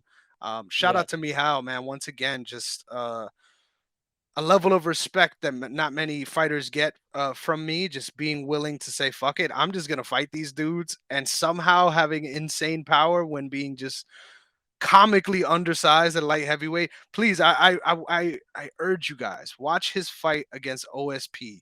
That's one of my favorite fights ever, and it probably shouldn't be. But with all that being said, um unfortunately, I'm not picking Oleksiejczuk. I'm going with Chidi and Jaquani as well. I think the size is going to be the difference in this one, and the crashing into the clinch. I think Chidi is going to be much more willing to engage him there. A little worried once again. I think this might end up being the fight that at the end of the night, I'm like, oh fuck, man. I knew I should have went with Oleksiejczuk, and then I could have got a point, but I don't mind it just because I'm feeling the same vibes as you. I unfortunately don't like this matchup for my guy, so I'm going Cheaty. Gotta pick with your heart, your mind, and not your heart. Next up, if that's cool with you, we've got Toshiomi Kazama coming up against Garrett Armfield. Sean, can't wait to hear your analysis on this one, man. I love Who do that. you got? What is this? 3 in a row for me to start it off. Look at you Yep. coming after me. Ooh, another one. Very, very close. But I am going with Garrett Armfield on this one. Mhm, Um, I just have a feeling. I did not like his last fight, but at the same time, I thought, uh, man, Kazama. You know what? That's what I'm going mhm. with. I felt Kazama's last fight was extremely telling for me. I was really looking forward to his fight, and I felt that he was super, super, super, super exposed. And I think now fighters have seen that, and I'm even though Armfield lost his last fight, I still believe he can turn it around, and that's why I think he can get it done, and that's why I'm going with him. Whew, I like it. I like it. I promise I'll make up for it in the next couple of fights. I just had to throw you in the fire, man. I tend to agree. I'm kind of leaning um in the direction of Garrett here. I think he what really changes my perspective on this is obviously a lot of people really do love Rinya Nakamura. I think he has some hype, and we're gonna get to talk about him a little bit later. Um, but I still feel like having a loss to David Onama where you're able to show some things is a little bit better on your resume just at this point of their careers. The kind of knockout it was too, man. Shout out to Road to the UFC though. All of those guys, man, they don't give a fuck, bro. This is like a different. It's a different version. Shout out to the Japanese and other Asian cultures and their sort of MMA bubble because I swear Japanese MMA in general is just so fire, bro. It's they're doing different things out there, man. We're not here to fuck around when the road to UFC is on. People are getting sent to hell and often very quickly. So unfortunately, I don't think that's the best base for having a successful career in the UFC. Um, I won't be surprised if he Fisco Burr get into a firefight and comes out with a knockout here against Armfield. So you know what? Give me Kazama here because I think everyone is going to be going in that direction, and sometimes you just got to shoot your motherfucking shot. Mm. You know what? No, I'm not changing it. I'm not Like it. changing it. I like it. No, I did it. I did it with the hopes that we end up having opposite picks. Got to find your spots, and All right. I think both of these guys aren't in the best position here. But next up, we've got Waldo Cortez Acosta. Curious, genuinely curious about this versus Lucas Brzeski. I'm Salsa sure. boy. I'm sure I didn't say that one right. Thank you for that shout out as well. I love it. I have to ask you because you are very engulfed in the baseball scene. Has this guy ever come across your radar? No. From what I understand, he was a pitcher and played for I think I don't know what that's called, but the version of the Olympics, right? What is that? The world. World Baseball Classic. Yeah, I'm not sure how true that is, but anyway, I did not know that, so that would be awesome. That's a nice little tidbit there.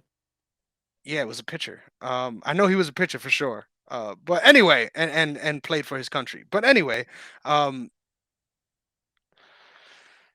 I do not have a good sense of how this fight is going to go. This is heavyweight MMA at its finest.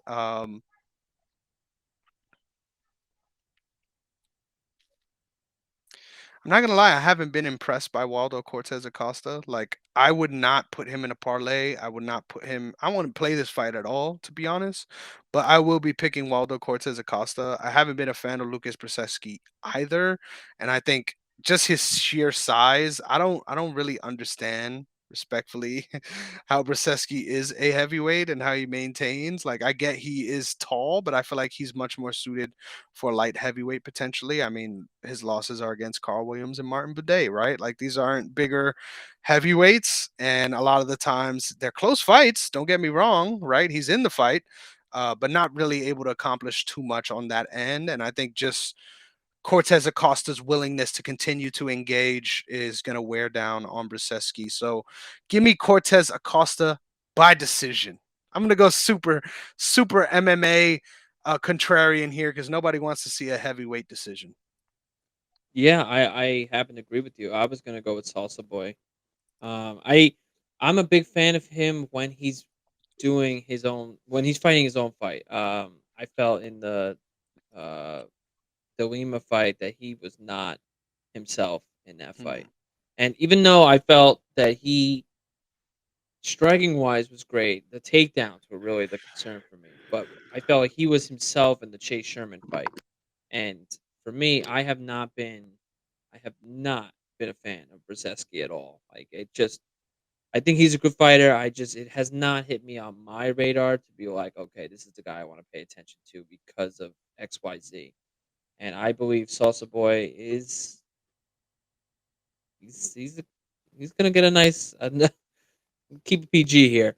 He's gonna get a nice win, and I think I believe I'm with you. I don't think this is gonna be a knockout. It's weird saying that with a bunch of big boys like that, but I think this is going to be one that we can see both these guys tired out after 15 minutes, but I think Soft Boy gets a nice win.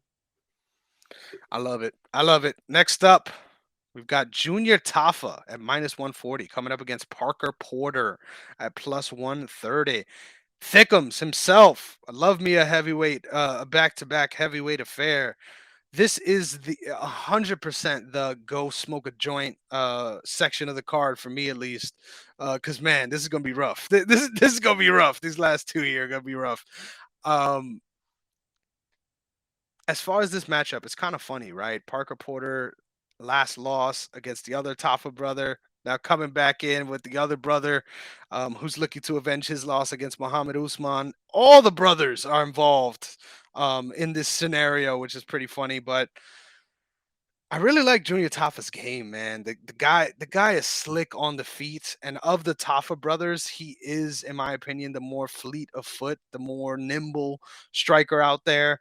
Um, Funny enough, though, I think that is actually the difference in styles that makes this fight a Parker Porter win for me. I think Parker Porter is a fucking dog. I think no matter how much shade he may get throughout his career from people just fat shaming him, I think he has a really interesting MMA game, and I think he's a tough fight for a lot of guys just like this in this division, where people sleep on him, man, and you sleep on him, you're gonna wake up underneath him in a very unpleasant, unconsensual way. So give me Parker Porter by ground and pound TKO. I agree with you there. That I was going to say the same thing. I believe, you know what, actually? You know what? I'm changing it up.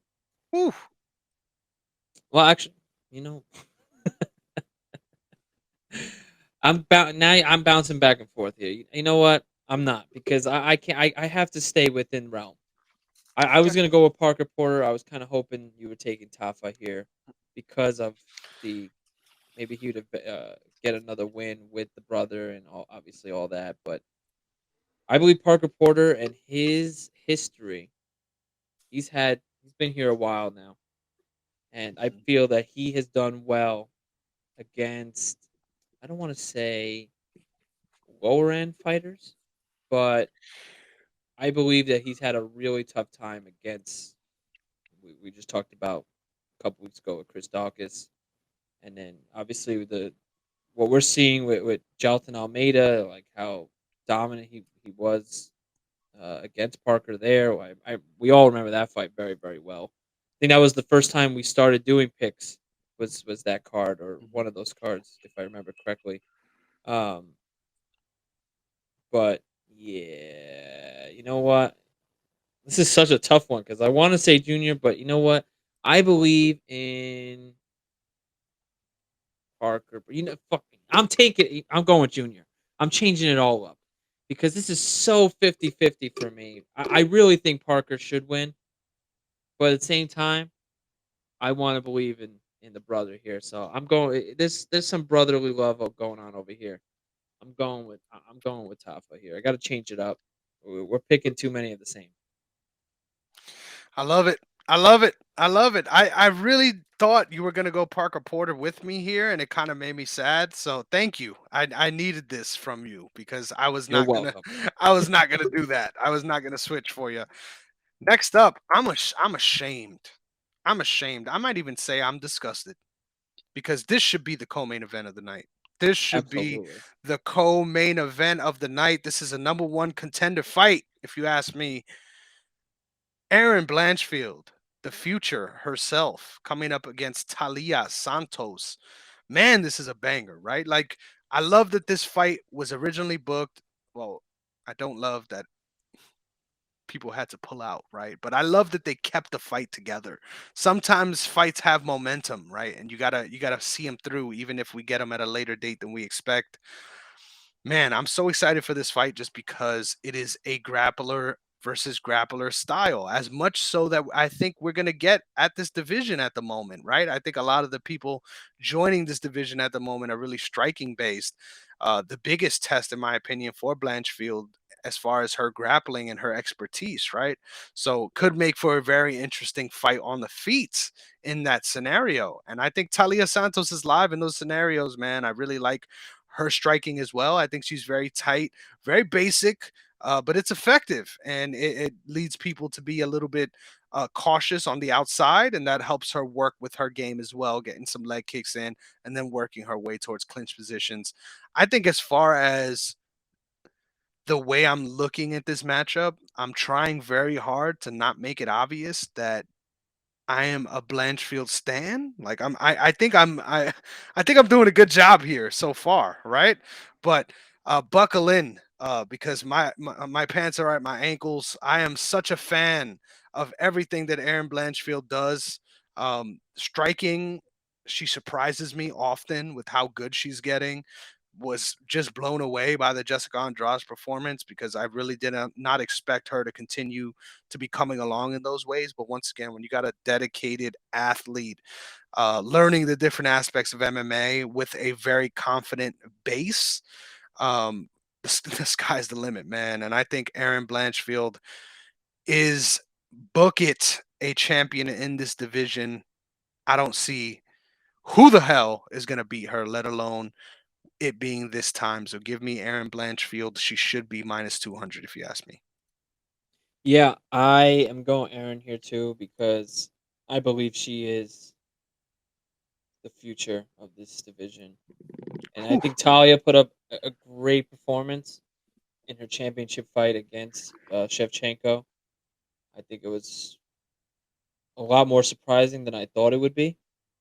But I gotta say, I think Erin is just on another level right now. And I do believe she should be 200 odd favorite, but I wasn't surprised when I saw it was around 150. Hmm. Natalia's coming off of a very nice fight, but I think Erin is just real deal, man. She is gonna be a name to remember for a long time, and I don't think people are talking about her enough yet. And I think after this one, people are gonna start mentioning her, and then obviously this is a clear number one contender fight for me. And I think people are gonna really start paying attention. I think people started paying attention when she beat Meatball Molly because people love Meatball Molly for some reason.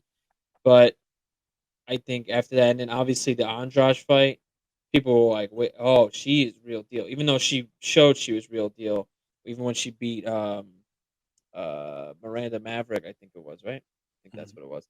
Um, Yep. so yeah, I think she's gonna be a star. I think no one's talked about it yet, and this is why it excites me because for me, especially being someone in baseball, like I focus a lot on minor leaguers, and I feel like this is kind of like that minor league moment where it's people you don't talk about yet, but then once they become a star and they become the superstar or the champion or whatever, you can always say, I said this. Like I've been saying this. And you were Yes. the one who kind of brought it on to me, and I started watching all her fights over and over again, and especially from the beginning. And I was like, you know what? I'm with Chris on this, man. She is real deal. And now I'm completely on the train with you. I'm right behind you. So I love it. There's no shot that I would ever go against Erin here, and I think she gets a nice, very nice win, and gets herself a title shot. I'm gonna be real here. If Talia Santos takes Aaron Blanchfield's back at any time of this fight, I will put at least I don't even know what I'm trying to say here. I was gonna say I was gonna put my fucking fist in my mouth, but literally, I would bet money that we don't end up in that position in this fight. But anyway, next up, Rinya Nakamura at -704. I couldn't believe this when I saw it. Coming up against Fernie Garcia. Sean, I went three back to back after giving you three in a row. I gotta flip the script on this one. Who do you got and why? All right, okay. I don't want to spend the most time on this. I believe Rinya is the heavy favorite here. Well, what did you say? What did you say the lines were? I can look here. I Bro, just had it. insane. -704 Oh Rinya, my lord! plus 590 for Fernie Garcia. And you would think that that would be the highest odds when it's not. Yeah, Um, yeah, I believe it. Rinya is like it's crazy good. He is crazy good. Big fan. It's so weird too because he's my age. I don't know. I always look at him as this like young baby, but like yeah, he's not. Because I look at him as young baby, but then like I consider myself not that. So um, it's definitely a weird situation. So yeah. I'm gonna go with Rinya here, and honestly, I don't even see this escaping 3 minutes. What do you Dude, think? couldn't agree with you more. The fact that this guy is a decorated wrestler and was able to get the last performance that he got, this dude is fucking terrifying to me. Like this is Bo Nickel level of prospect, if you ask Yes, me. I genuinely believe that. Obviously, dude, Bo a Nickel, key lock, bro. When do you ever see a key lock submission anymore? literally, What literally. like? If you're ever fighting a guy and you see on their resume, yeah, you got a key lock submission in the first round. What's that? No, I'm good. I don't want to fight that guy. It's very similar to a Kimura, but it's on the it's Oh inverted, yeah, so it's the other way. yeah, If that helps paint a picture. But I feel you. I feel you. A very niche move there. I'm just more impressed by his striking ability and his willingness to true. engage in those phases. The dude is a monster, man. The dude is a monster, and I can't wait till we get to see some of his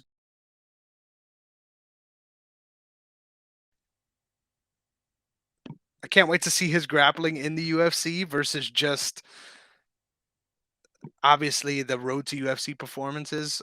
That's good stuff. But in the UFC, obviously Fernie Garcia is not getting a lot of respect or a lot of credit here. I thought you would take this angle just because he is the Mexican fighter of the two. Uh, You can't do it every time. he looks like a fighter. He looks like a fucking good fighter coming off the bus. I'll be honest, but honestly, listless performances in his last two. If you're taking L's against Journey Newson, like we've got problems here. And when you consider the prospects of Rinya Nakamura on top of that, this is a huge hill to climb. So I agree with you. I'm going with Rinya as well. We'll keep it simple. Next up, Giga Chikadze at -225, coming up against Alex Caceres at +200. Bruce Leroy in the flesh. I'm not gonna make you do back to back to back again. I'll start off with this one. Giga Chikadze coming off of a pretty lengthy layoff, right, since his last fight against Calvin Cater. Alex Caceres has had one of the more impressive late runs in the UFC, if you ask me. I've always been a big fan of his. I always tell the story. I've told it to you before on the show, so I won't get back into it. But of the first time I saw him fight, just another guy that sticks in your brain, right? Someone that is just unique and is just unapologetically himself out there. Um, I think this is a really bad fight for Alex Caceres, man. I think Giga Chikadze is just such a lethal body hunter.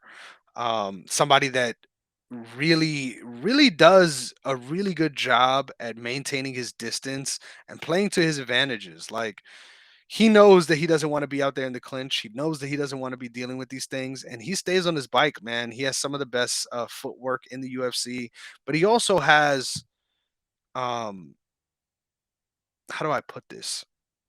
He has a fucking chin and a heart of a lion. Like, the dude does not give up on himself, and you're really gonna have to take it to him to get him out of there. I think where this fight becomes interesting is if Alex Caceres is able to bring this into a more of a clinch warfare kind of fight versus outside range kickboxing.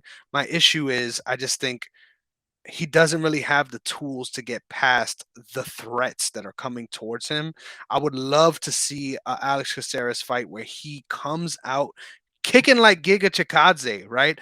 Reminiscent to sort of Benoit Saint Denis versus the young Bonfim brother, not Gabriel, the other one. What is his name?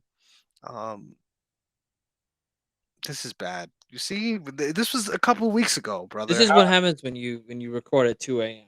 Hey, when you record at 2 a.m. and there's brothers in the UFC, right? It just makes it even harder.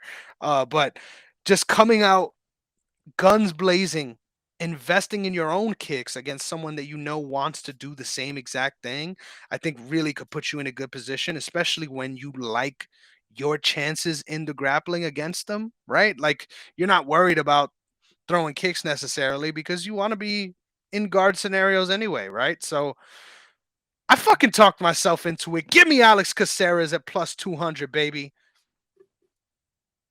I'm so trying to think of the names here.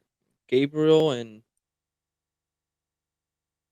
Ismail? No, I can't. Yes, It Ishmael. is Yep. it. Yes, Yep. it is. Let's go.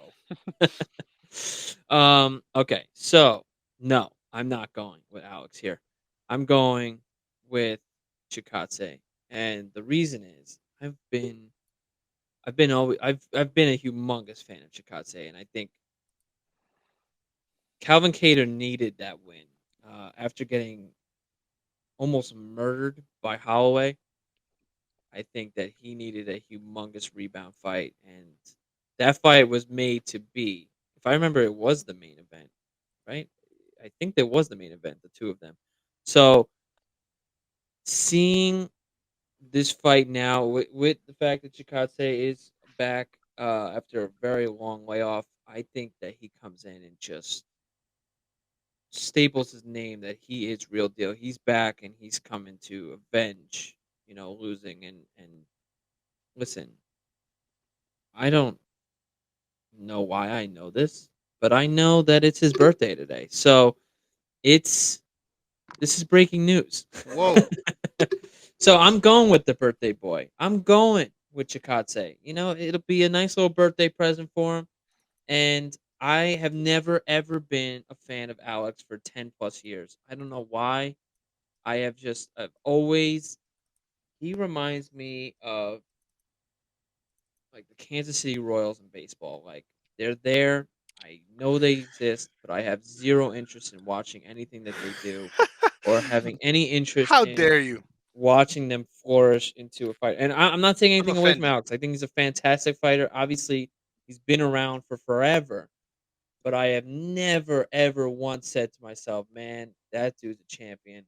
That dude is gonna, spark to be a champion for me in the 2020s, especially not in 2023."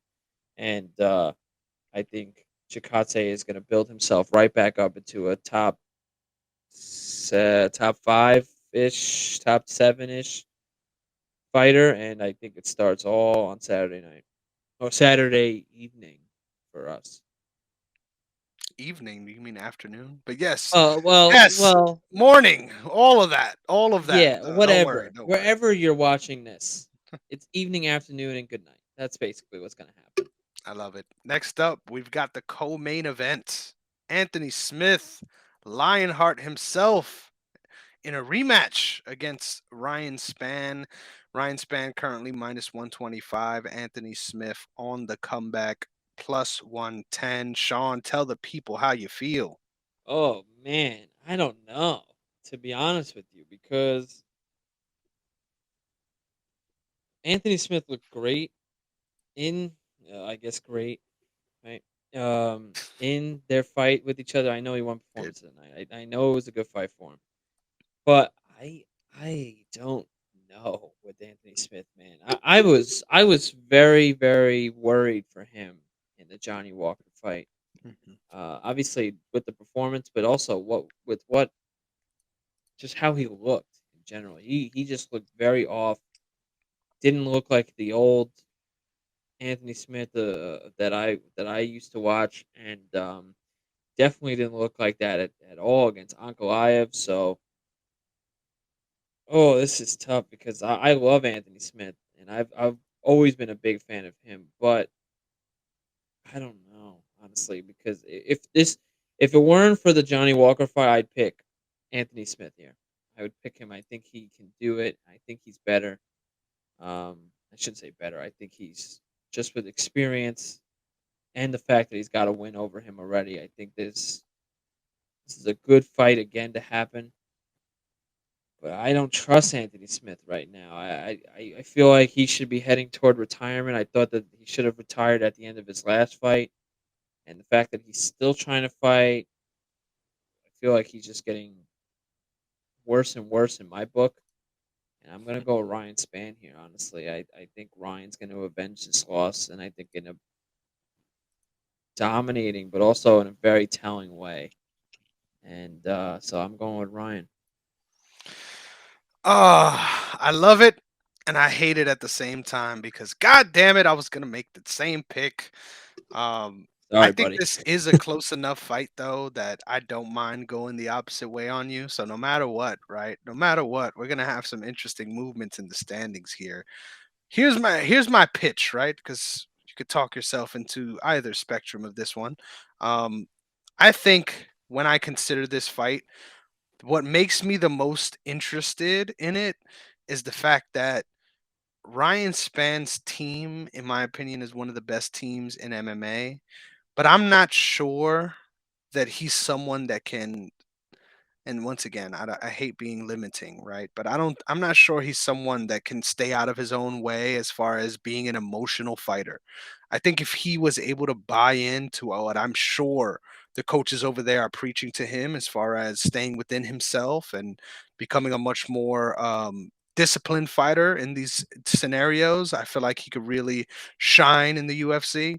But I just feel like he gets angry, gets out there and does some real questionable things to say the least. So give me listen, man, I don't like this. I don't like that Lionheart is preoccupied with all the other things he has going on in his life, commentating for the UFC in different desk capacities, doing podcasts with Michael Bisping.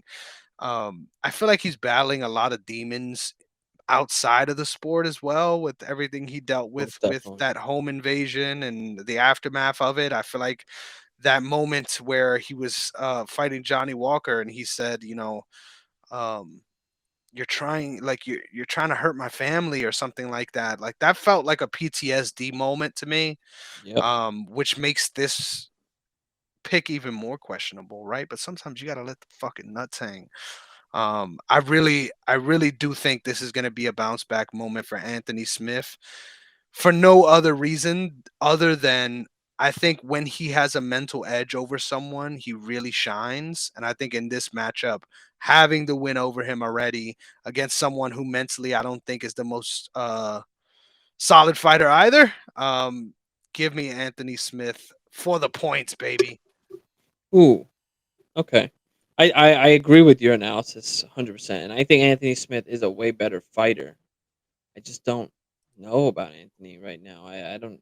He mentally, physically, better fighter. Mentally, between the ears, even though Ryan Spann's a head case himself, I just don't know with Anthony Smith. I'm those last two fights with him. I have never thought I would see such a quick change in how I felt about a fighter, but I gotta go with Ryan. It's just that I'm not confident about it, but because I just don't know which Anthony Smith's going to come out here, I have to believe Ryan wants to avenge the loss more than anything. Obviously, with making a second fight, and I think he gets it done.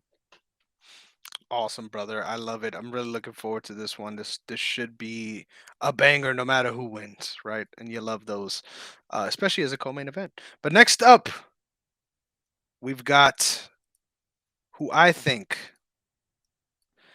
deserves a lot more respect as a potential best one of the best fighters we have ever seen in the UFC. I think he deserves those accolades. We've got Max Holloway in the flesh coming up against the Korean zombie Chan Sung Jung. I mentioned this to you when we started the show before we went live, man. I think no matter who wins this fight, we're in for some sadness because this is gonna be a rough matchup. No matter who wins, just because it's gonna feel like we were let down. It's gonna feel like, most importantly, people are getting old right in front of us. People that came in the UFC so young that you can't even fathom that. And that's for both of these guys. That's not just Holloway. Like, both of these guys have legit decorated UFC careers. They've been around for forever, and you just can't question their heart, man. You can't question their positions in this division either. I'm a big fan of their prospects. Um, but everyone is on the decline until everyone is good until they're not. And that's what scares me about this fight, right? You see someone that's such a big favorite, and honestly, I'm not sure that I like seeing him as such a big favorite against someone who always has a puncher's chance, who, in my opinion, is a little underrated on the feet, who could really put things together. And we've seen excuse me, we've seen Max Holloway get tagged in exchanges a lot more recently than we have in the past. And I could see a bunch of scenarios where that's exactly the kind of fight we get. But with all that being said, I'm very confident that Max Holloway is going to come away with a win here. I just don't see how he could possibly um man, I think it just really comes down to how Max Holloway wants to win this fight. Like, I feel like he can take down the Korean Zombie and ground and pound him here. I feel like he can really decide what phase he's going to go with it. I just the sadness hedge in me is really making me nervous for some strange reason. I'm going to go with Max Holloway. I think it's one of the more obvious picks on the card, given how big of a favorite he is. But don't sleep on the Korean Zombie in this spot. I really won't be surprised if he shows up big time. I'm gonna sleep on him. I have to. It's this is a retirement fight. No ifs, ands, or buts about it. Um, I think this is a perfect send off, and I believe that Max Holloway will have all of Hawaii on his shoulders. The fact that he's coming out with the colored shorts, he's wearing red shorts for the first time in his career. He always wore the universal blacks or the universal whites. He is, I think, as emotionally involved in this fight as he ever will be. Mhm. There's a lot that's been going on, obviously in Hawaii. If you don't know, then you live under a rock. Please go look it up. It's horrible. Um, so I think Max has a lot on his shoulders here. He's been emotional all throughout the press conferences, and it's been a bunch of clips so far. Of, how he's been feeling, and it's an emotional one too for Korean Zombie because when he lost to Volkanovski, and I was very happy that he had gotten a second title shot. Obviously, he was a replacement; he didn't deserve it, but I was glad that someone of his caliber, someone who's been around a long time, a fan favorite like him, got another title shot to put on the resume. He reminded me a little bit of like Holly Holm in a way, where he kept getting fight night main events, and I kept saying why because he didn't deserve them. But like he'd build a nice 2 or 3 fight win streak, and then he would lose, and then they just kept putting him in these fight night main events. Like they still do at Holly Holm, unfortunately. But I was glad that they gave him another title shot. That he took it. But what hurt me the most was how badly he got beaten up. But the fact that in the fight, post fight in the octagon, he said that that he now knows that he will never be good enough to be a champion, and that kind of like hurt my heart that he has said that. And like obviously, you're in the moment, you just got beat up and whatever, but I think we all knew in that moment too that the Korean Zombie should not have been in that same octagon with Volkanovski that night, and it was a very very brutal performance, and it should have been Max Holloway that night, but Max Holloway pulled out because of the injury, and so Korean Zombie took it on short notice. But it was very clear that he was not supposed to be there. And Max Holloway has put up some really, really good fights against Volkanovski. He obviously he's the biggest gatekeeper we know. I think when it comes to a division, unfortunately being stuck somewhere, he's beaten everyone that has come and gone. I talked about how he absolutely obliterated Calvin Cater with 445 significant strikes, or I mean strikes with like 300 of them being significant or if not more. The fact that we saw the Arnold Allen fight, big up and comer, Max Holloway was really, really good in that performance. A little close, but I still believe he won 4 out of the 5 rounds. The Yair Rodriguez fight, an absolute banger of a fight. The guy who just had a title shot against Volkanovski, skipping past Max, he beat Yair. So I believe if it's not fighting at 155, and if it's not Volkanovski, this is Holloway's fight, and everyone fights Holloway's fight.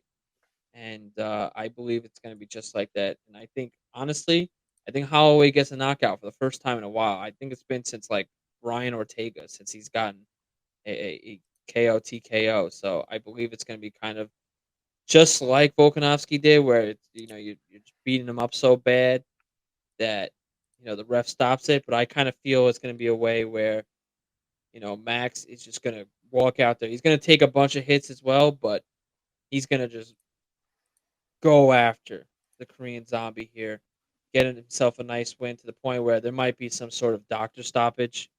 Not trying to make it like a dramatic thing, like a movie scene, but I believe that Max will do more than enough to dominate, even if it's unanimous, 50-45 throughout, maybe 49-46, but I doubt it. And I think at the end we'll get a nice little tribute to the Korean Zombie retiring. I think the UFC probably has something prepared because of how Robbie Lawler did it. And I doubt Korean Zombie has said anything yet, but when he does retire, I think the UFC will have a nice little tribute for him. Especially, I think it's in Singapore. It's a nice little thing. It's a nice moment for him, and for a lot of fighters that are on this undercard that have looked up to him as someone to look up to in the UFC. I'm not saying that every Asian fighter is the same. I'm not trying to sound like a racist, but I'm saying that no matter what, like it is hard to get into the UFC, and you see someone like the Korean Zombie who has built a name for himself, obviously has one of the greatest nicknames of all time, and has had himself two championship uh, title fights, and has gone up against Hall of Famers in Volkanovski and Jose Aldo. Like he's built himself an incredible resume, and I believe unfortunately it's going to end with it being Max Holloway, and it's Max specifically chose him because he's a legend, because he's been around a long time, because they've been fighting for a long time, both of them, but they've never been able to fight each other at the same time. And Max said, "I don't want to fight another, up and comer right now. I want to fight a legend. I want to fight a guy where at the end of my time, I could say I fought this legend. I fought the Korean Zombie." And I believe Max will get it done. But I give humongous props to the Korean Zombie and his career. I do believe it ends this Saturday. But no matter what, I always will love what the Korean Zombie brought to the UFC and for globally what he's done, for the UFC and for MMA fighters in general. Dude, thank you so much for carrying the analysis on this one because I just got to say, I went straight vibes, and I didn't even mention the situation in Hawaii. So thank you so much. once again, it is 2 a.m. here, folks. I'm sorry, but that was fucking amazing. Great, great stuff there. I agree with you. I think, like you said, man, it's really just going to be the fight that Holloway wants. And when you could put him in those scenarios, I think he's pretty much a lock. But I agree. I like that it's happening, even though it's going to make me sad, even though it's playing at the heartstrings. But this is definitely the moment for whoever loses where there's definitely no return after this, right? Like there's definitely no hopes of becoming a champion again if you lose this fight for either guy. So a lot of stakes here in a fight that seems to be pretty one-sided. But man, that's it. We did it. We got through another one. This episode was awesome. I had a lot of fun doing this one, and honestly, this one really making me a little nervous just because there's so many things that can go wrong for both of us here. Like I really do feel this is a toss-up fight card, and one that I wish didn't sneak up on me so much, so that I could be a little bit more excited. But all things considered, I think we got some bangers on our hands for Saturday, and I can't wait, man. Yeah, I agree with you. I think this is gonna be. I'm. This is a nice little sneaky card, man, and I know everyone, especially a lot of fans who are still coming into the UFC on a week to week basis and stuff like that. Um, some fight night cards, obviously, if it's especially at the Apex, which always sucks. Not a lot of people pay attention to it except for like maybe the main event or something like that. But Mm. this is gonna be a nice. This is a nice little card here. There's a lot of good fighters on this card, and I think a lot of fighters people should be paying attention to. And if you're not big onto the early prelims or even the prelims, these I would say the last six fights are all gonna be really, really good fights. And I think if you're just trying to get yourself into the UFC and just starting to, tiptoe into being a week to week guy when it comes to the UFC basis, I think this is a good card for it. A lot of names you haven't heard of, and obviously two big names at the top. But I think this is a very, very, very nice card for everybody. Heck yeah. So before we get out of here, I know it sounded like I was wrapping it up, but it's that time, baby. I think we need to get some commissioner music, right, for this section, for our little draft section, because Yes, we it's do. always, honestly, the best part. If you ask me, I'm always looking forward to this, and this means more to me than our pick race, in my opinion. Like I feel like our pick race, I'm bound to get a lot of those wrong. The fact that, in my opinion, this is gonna sound dumb, but the This fact guy that just we're wants a backup plan just in no, case. 100%. Well, I'm winning in both. So humble All brag right, here. calm it down. Humble It's brag it's here. early on. But the fact that both of us are so over 500 is honestly surprising to me. Every time I've done this exercise of picking fights every week and seeing how it goes, it never goes well for me. So I think both of us are on a pretty remarkable run. But I think the dynasty run is, in my opinion, something I'm more proud of. If you ask me, I've said it 1,000 times in the show already, but Dynasty is the best way to go about playing fantasy football. So I love imagining this in our little MMA world. But Yes. alternating first picks, this time it is mine. And I'm sorry, brother. We already know who this is. And I think I already It's know who fine. your I know I you're already taking Aaron. I already know who your first pick is too. But it's okay. I'm going with Aaron Blanchfield Yeah, as yeah. my number one pick. I knew you were gonna because I wanted her, and I knew I was looking to see who had the first pick, but that's okay. I'm gonna go with Max Holloway here, and then I'm gonna go with Rinya Damn Nakamura. it! Those are This is the only way you could go, right? With these back to yeah, back those picks. two. I feel like those two can, especially with Max. Like Max can win if as long as it's not Volkanovski involved, Mhm. and Rinya I think is on his way to just unspeakable unspeakable things with his career. I think he's so dominant. It's going to be a lot of fun watching him in the future. Heck yeah, man. I'm jealous because these are two solid ass back to back picks. I'm not gonna lie. Very solid picks. And the scary part is everything from here on out is also kind of difficult, right? Like there's a Yeah. lot of there's not in my opinion, there's not a lot that's looking promising right now on the board. So I'm gonna switch it up. I think this is the first time in the history of our show that this has happened, but give me Talia Santos. I'm taking both sides of this fight, man. Mm, It guarantees me a L on this week. But I just love tremendous her upside though. prospects. Exactly. I love her prospects, especially moving forward for the sake of the dynasty draft. Next up, now we got problems, brother. Now I don't know where to go. There's so many different options here. There's some fights on this card that I look at and I'm like, you know what? I could get an easy win in Dynasty right now, but No, you moving got to think long forward, term. right? Exactly. Moving forward, how do I like their prospects? Not so much. So with that being said, I gotta go with the opposite of what I picked. Give me Giga Chikadze. Damn it, that's who I was gonna go with. Oh, all right. So you just made this twice as hard. All right. Oh, that's tough. Okay, so with my first pick, I'm going to go with. Hmm. Give me Salsa Boy. You know what? I'm Okay. gonna take him. Okay. I'm not too keen on that one, but I'll take it for now. Um, I believe he can build a nice little 2 or 3 fight win streak in there. Mhm. Oh, okay. Hold on here.